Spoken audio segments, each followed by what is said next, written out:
everyone, my name is Rachel. Welcome back to my channel. Today I am here to bring you guys my top 5 favorite reads of March. I read a total of 25 books this past month, which is not as many books as I usually read, but as I've already talked about a lot on my channel recently, March has been a pretty crazy month for me, so yeah. But 25 books, I'm still pretty happy with that, and I do have some pretty fantastic books that I'm going to share with you guys today.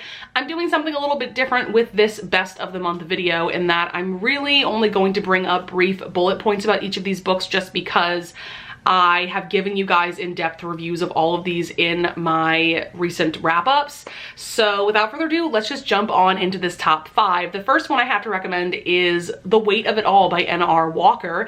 This is an MM romance that has to do with Reed, who is a personal trainer, and Henry. Yes, isn't his name Henry?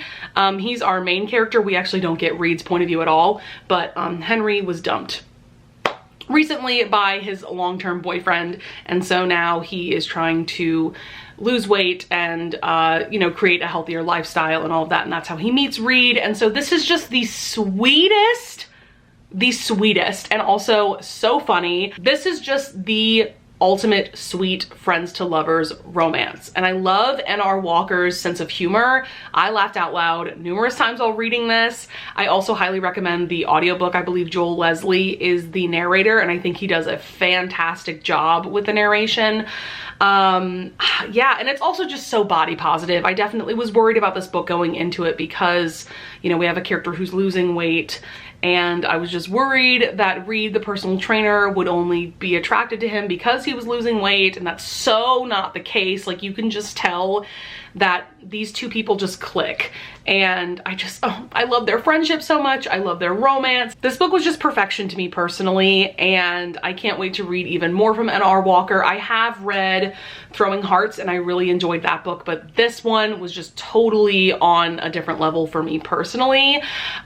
So for the next spot on this list, I'm actually including 2 books because they are the 2 books that I reread in March, and I had amazing experiences rereading both of these books. So the first one is The Viscount Who Loved Me by Julia Quinn. This is book 2 in the Bridgerton series, which is also the book that season 2 of the show is based off of. This is Kate and Anthony's story, and the first time that I read this, I gave it 4 stars. I enjoyed it, but I didn't love it. For me, the second half dragged the first time that I read it, but this reread was like the most amazing experience for me. Like, I almost had like a completely different reading experience. I was just so here from the vibe from page 1. I mean, the first half is just, it's so funny and so charming, and I love this hate to love dynamic between Anthony and Kate. And for me, the second half really worked this time around. I felt like the pacing was perfect. The way that these two people fall for each other is everything, and oh man, it's so swoony. Yeah, I feel like I've already talked about rereading this book a lot recently on my channel, so I'm not gonna harp on it too much, but I also reread The Rogue of Fifth Avenue by Joanna Shoup. This is book 1 in her Uptown Girl series. This is a Gilded Age historical romance, and this is another one. I gave it 4 stars the first time that I read it, and like, I liked the characters, but I didn't love the characters the first time that I read it, but rereading this was a totally different experience.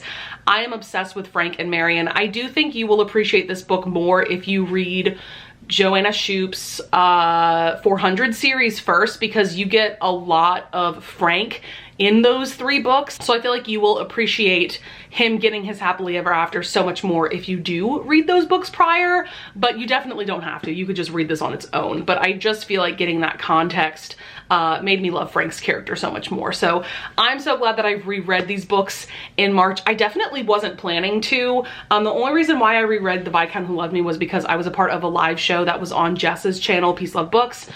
She was doing a live show in anticipation of season 2 coming out, and so we all agreed to reread the book and discuss it on that live show. But yeah, like I said, I hadn't planned on rereading this, but I'm so glad that I did. And then with Rogue of Fifth Avenue, I only reread this because I was a part of a interview with Joanna Shoup that Jess invited me on. I'll also link that live show probably down in the description.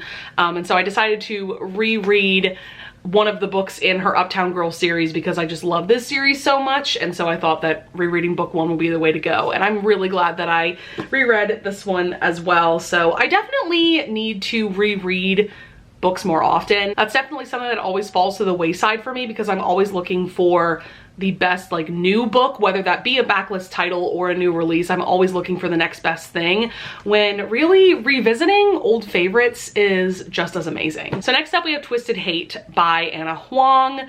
This is an enemies with benefits romance, so hate to love as well. And this is also book 3 in her Twisted series. I had read book 2, which is Twisted Games, and I really liked that one. I gave it 4 stars, but I was really excited for this one because of the premise of it being an enemies with benefits situation. And I had heard from a lot of people that this is definitely a hate to love situation. Sometimes when romances are advertised as being hate to love, the characters don't actually hate each other. It's more that they're kind of like annoyed with each other. But like with this one, this truly serves the hate to love. And let me just throw out there that there is a lot of hate sex as well. So yeah, this is about Jules and Josh, and this is a long book. It's like 500 pages, but I feel like we needed that page time for this relationship to develop, from them hating each other to this enemies with benefit situation to friends to lovers. Like, we needed all of that time for sure. And this gets very messy. It gets very angsty for sure. Just wanted to throw that out there. There are some content warnings as well. I remember there like being blackmail, violence, different things like that. Just know that going in. But I thought that this was a fantastic new adult romance. I am obsessed with Josh and Jules. Like, their banter is everything. The way that they hated each other was so entertaining to me. Like, I was so here for it. I do think that some of the steamy scenes could make some readers uncomfortable, but I was personally fine with it. I felt like it totally made sense for their characters. So yeah, I highly recommend this one, obviously. Then we have 2 books left that are part of the same series. The first one is Mine Till Midnight by Lisa Kleypas. I am so glad that I picked up this series on a whim. Now, Mine Till Midnight is a book that has been on my TBR for a while, but I hadn't planned on picking it up as soon as I did. But I was really in the mood for a historical romance series that centers around a family. And so this centers around the 5 Hathaway siblings, and this is Amelia, who is the eldest of the siblings, and Cam's story. Cam, if you don't know anything about like Lisa Kleypas books or anything, he is a character that we met in the Wallflowers series. So Devil in Winter and Scandal in Spring, he is featured in both of those books. And so I knew that I adored his character. He's just such a lovable character. He's also Romany. And so something to note about this book is that the audiobook has been edited and updated so that the G word was taken out and different slurs like that. There were some other things taken out for the audiobook that I don't necessarily agree with. I feel like they kind of watered down the story, but it is what it is. I would personally recommend reading this by following along with the physical or the ebook version and listening to the audiobook at the same time, so you do get the full story from Cam and Amelia. But we just love Cam. We love Cam because he unapologetically loves Amelia, and he is going to do whatever it takes to be with her.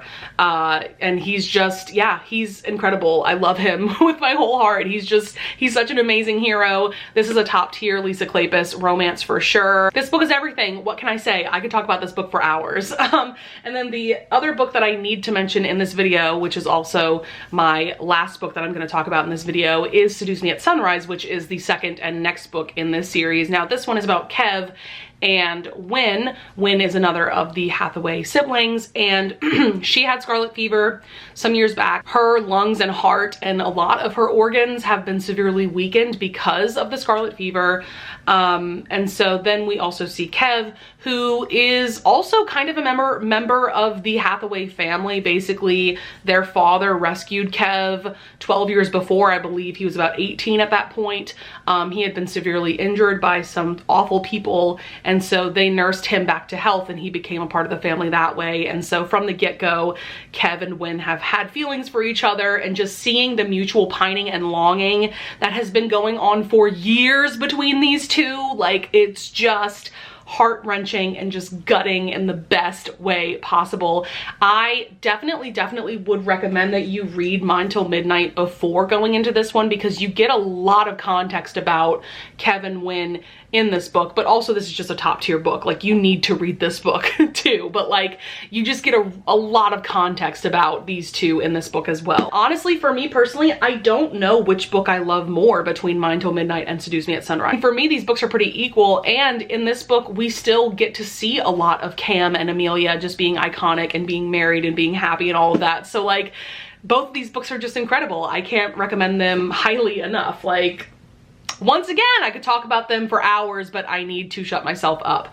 So I hope that you guys enjoyed this very short and sweet video. I know that I ended up talking about 6 books technically, but I wanted to include the 2 rereads in one slot because they are rereads. I don't even know if that makes sense, but I don't typically feature rereads in like favorites videos or anything like that, but I feel like those books warranted being mentioned. So that's it for this video. Definitely leave a comment down below if you want to tell me about some of your favorite reads of March, if you want to give me recommendations, if you want to discuss the books that I brought up in this video, anything like that. I always love talking with you guys in the comments. I would love it if you would leave a like and subscribe, and I thank you so much in advance if you do, and I will see you guys in the next video. Bye!